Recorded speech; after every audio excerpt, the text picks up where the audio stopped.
अब देखिए, अब हम लोग सीखेंगे कि अवकलनीयता क्या है। ठीक है, अवकलनीयता क्या है। अवकलनीयता का अर्थ ये होता है, देखिए कि ये मान लीजिए एक्स एक्स डैश है और यह वाई वाई डैश है। ठीक है, अवकलनीयता का मतलब ये होता है कि जैसे इस तरह ग्राफ बना है, ठीक है, ये वाई बराबर एफ एक्स। ठीक है, अवकलनीयता का मतलब ये होता है कि अगर प्रत्येक पॉइंट पर, ठीक है, जो फंक्शन देखिए y बराबर एफ एक्स का जो ग्राफ बना है, ठीक है, प्रत्येक बिंदु पर, ठीक है, ग्राफ के प्रत्येक बिंदु पर यदि यूनिक स्पर्श रेखा खींची जाए, मतलब अद्वितीय स्पर्श रेखा खींची जा सकती है, तो उस पॉइंट पर फलन क्या होगा, उस पॉइंट पर फलन क्या होगा, अवकलनीय होगा। देखिए ये जो ग्राफ है, इसके प्रत्येक पॉइंट पर आप एक ही स्पर्श रेखा खींच सकते हैं, एक से ज्यादा स्पर्श रेखा नहीं खींच सकते हैं। तो यहाँ पर एक ही स्पर्श रेखा खिंचाएगी, इसका मतलब इस पॉइंट पर क्या है, फलन अवकलनीय है। क्या है, अवकलनीय है। यदि आपका ग्राफ कुछ ऐसा बन गया, देखिए आपका ग्राफ कुछ ऐसा बन गया, देखिए नुकीला टाइप बन जाएगा, तो नुकीला टाइप जहां बनेगा वहां पर फंक्शन क्या होगा, अवकलनीय नहीं होगा। अवकलनीय का मतलब होता है नुकीला नहीं बनना चाहिए। ठीक है, जहां नुकीला टाइप बन जाएगा वहां पर फलन अवकलनीय नहीं होगा, क्योंकि यहां पर आप एक से अधिक स्पर्श रेखाएं खींच सकते हैं। देखिए एक से अधिक स्पर्श रेखाएं खींच सकते हैं, तब इस पॉइंट पर फलन क्या होगा, अवकलनीय नहीं होगा। अवकलनीय का अर्थ होता है कि उस पॉइंट पर आप, ठीक है, यूनिक स्पर्श रेखा खींच सकते हैं, मतलब एक अद्वितीय स्पर्श रेखा खींच सकते हैं, तब जाके फलन क्या होगा, अवकलनीय होगा। ठीक है, तो अवकलनीय होने के देखिए यहाँ अवकलनीय है, देखिए इस पॉइंट पर अवकलनीय है। ठीक है, तो जहां थोड़ा कर्व टाइप का बनेगा, देखिए जहां कर्व टाइप का बनेगा वहां फलन क्या होगा, अवकलनीय होगा। देखिए ये सब कर्व टाइप का बने, ठीक है, तो इन सब पॉइंट पर क्या होगा, फलन अवकलनीय होगा। सब जगह यूनिक स्पर्श रेखा खींची जा सकती है, तो ये सभी पॉइंट पर क्या है, अवकलनीय है। ठीक है, जैसे देखिए इसके बाद अगर हम लोग मॉड ऑफ एक्स का ग्राफ बनाए, ठीक है, किसका ग्राफ बनाए, मॉड ऑफ एक्स का, तो मॉड ऑफ एक्स का जो ग्राफ बनता है, देखिए ए है मॉड ऑफ एक्स का ग्राफ, y बराबर मॉड ऑफ एक्स का ग्राफ है। ठीक है, तो यह जो ग्राफ है इसको देखिए, यह x बराबर 0 पर, देखिए जो फलन है वह 0 क्या है, अवकलनीय नहीं है। x बराबर 0 पर अवकलनीय नहीं है, क्यों, क्योंकि 0 पर क्या है, 0 पर यूनिक स्पर्श रेखा नहीं खींची जा सकती है। ठीक है, यह नुकीला है, तो जहां नुकीला होगा, ठीक है, जहां ऐसा बनेगा नुकीला, वहां पर फलन क्या होगा, अवकलनीय नहीं होगा। और जहां पर कर्व टाइप का बनेगा वहां पर फलन क्या होगा, अवकलनीय होगा। तो अवकलनीय की पहचान है, अगर कर्व टाइप का बन रहा है, जिस पॉइंट पर देखिए कर्व टाइप का बनेगा तो अवकलनीय होगा, अगर नुकीला बनेगा तो अवकलनीय नहीं होगा, और इस प्रकार रहेगा तो अवकलनीय होगा। मतलब ऐसे भी पता कर सकते हैं कि यूनिक स्पर्श रेखा खींच पा रहे हैं आप, अगर उस वक्र पर, उस पॉइंट पर आप यूनिक स्पर्श रेखा खींच पा रहे हैं तो वह उस पॉइंट पर अवकलनीय है। यदि एक से अधिक स्पर्श रेखा खींच पा रहे हैं, ठीक है, तब क्या होगा, तब अवकलनीय नहीं होगा। ठीक है,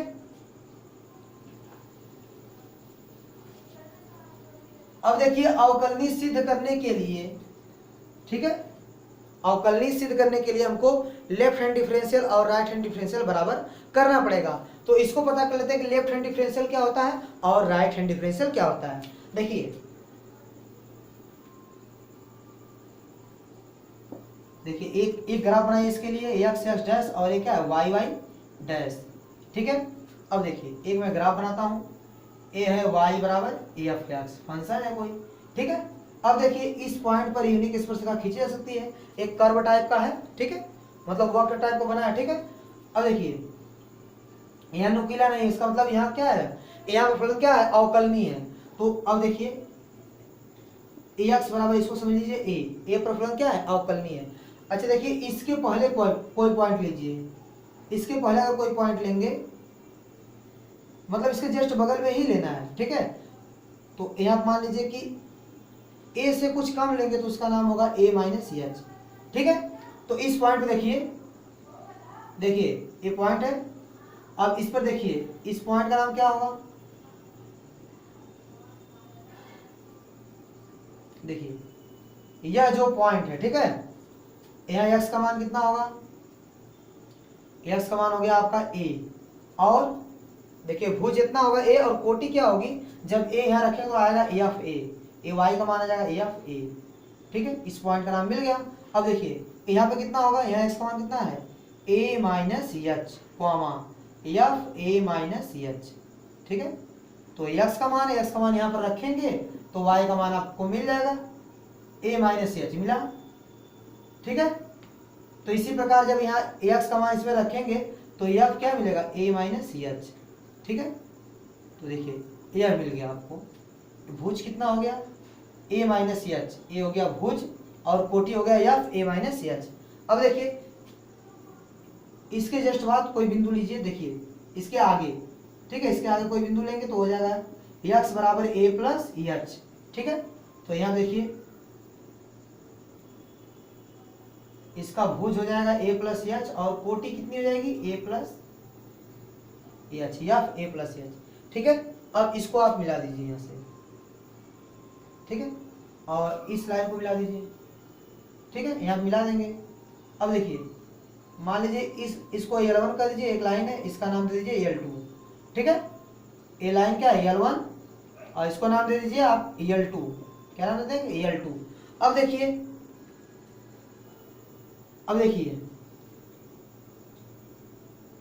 अब प्रवणता निकाल दीजिए, L1 की प्रवणता क्या लिखेंगे, L1 की प्रवणता। L1 की प्रवणता कैसे मिलेगी, L1 की प्रवणता आपको कैसे मिलेगी, देखिए L1 की प्रवणता कब मिलेगी, देखिए कि y2 माइनस y1 अपान x2 माइनस x1, ये सूत्र होता है प्रवणता का। तो ये हो गया x2 नहीं y2 माइनस, इसको देखिए इसको आप x1 y1 समझ लीजिए और इसको x2 y2 समझ लीजिए। ठीक है, x2 y2, तो y2 minus y1 minus F A upon x2 minus x1, तो ए माइनस एच और माइनस ए। ठीक है, ये हो गई L1 की प्रवणता। तो L1 की प्रवणता कितनी आएगी, देखिए तो एफ ए माइनस एच और माइनस एफ ए बटे ए से ए कैंसिल हो गया, ए हो गया आपका माइनस एच। अब देखिए L2 की प्रवणता निकाल लीजिए, L2 की प्रवणता, तो जो L2 लाइन है, देखिए जो दूसरी लाइन है यह वाली लाइन है, इसकी प्रवणता कैसे मिलेगी, इसको x1 y1 मान लीजिए, इसको x2 y2, तो इसकी प्रवणता क्या हो जाएगी y2 माइनस y1 यानी F A plus H minus F A बटे x2 माइनस x1, तो x2 माइनस x1 यानी ए, ये कैंसिल हो गया। तो यहाँ कितना आ गया, एफ ए प्लस एच और माइनस एफ ए बटे क्या हो गया एच। ए L1 की प्रवणता और यह L2 की प्रवणता। अब ध्यान दीजिए, अब देखिए यदि limit h tending to zero कर दें, क्या कर दें, limit h tending to zero कर दें, तब प्रवणता क्या मिलेगी L1 की। देखिए जो L1 की प्रवणता है वो limit h tending to zero क्या होगी, देखिए limit h tending to zero पर L1 की प्रवणता, ठीक है, और limit h tending to zero पर L2 की प्रवणता। ठीक है, L2 की प्रवणता। ठीक है, अब देखिए जब limit h tending to zero कर देंगे, मतलब एच का मान क्या कर देंगे जीरो, तो जब जीरो कर देंगे तो यह वाला पॉइंट यहीं पर आ जाएगा। ठीक है, अगर इसको P मान लीजिए, इसको Q मान लीजिए, इसको R मान लीजिए, तो जब एच टेंडिंग टू जीरो होगा, देखिए जब एच टेंडिंग टू मैं जीरो करूंगा तो एक P कहाँ टेंड करेगा, Q की ओर, तो P टेंड करेगा Q की ओर। मतलब एच का मान जब जीरो होगा, तो जब एच का मान जीरो हो जाएगा तो यह एक्स, देखिए यह मान बराबर हो जाएंगे। जब एच टेंड टू जीरो हो जाएगा तो यह वाला भुज हो जाएगा ए के बराबर और ये हो जाएगा इसके बराबर, मतलब P आ जाएगा Q पर, क्या हो जाएगा P आ जाएगा Q पर और R आ जाएगा Q पर, R भी आ जाएगा Q पर।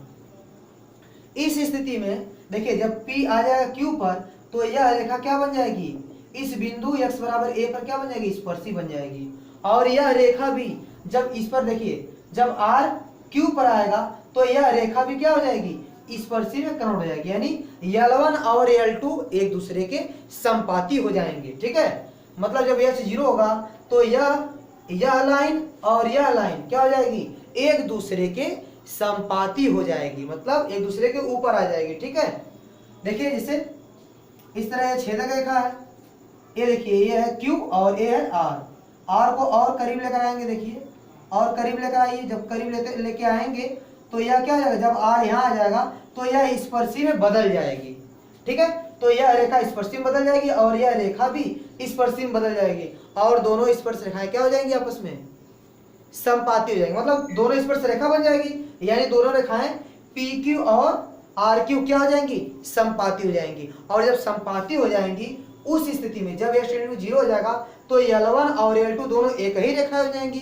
जब एक ही रेखा हो जाएंगी तो इनकी प्रवणताएं क्या हो जाएंगी, बराबर, क्योंकि एक ही रेखा की दो प्रवणता नहीं हो सकती है, तब दोनों की प्रवणताएं क्या हो जाएंगी, बराबर हो जाएंगी। अब देखिए इस स्थिति में देखिए लिमिट h टेंडिंग टू 0, तो L1 की प्रवणता कितनी है, FA माइनस H, देखिए FA माइनस H और माइनस कितना है, माइनस FA बटे माइनस H बराबर ए कितना है, limit h tending to 0 FA plus H और माइनस कितना है, माइनस FA बटे H। अब देखिए ये दोनों आपस में बराबर हो गए, लेकिन ये दोनों आपस में बराबर कब हुए, जब फलन x बराबर a पर क्या है, अवकलनीय है। तो जब अवकलनीय होगा तब ये दोनों आपस में बराबर हो जाएंगे, और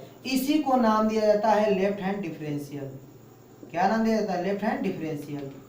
ठीक है, और इसको नाम देते हैं राइट हैंड डिफरेंशियल।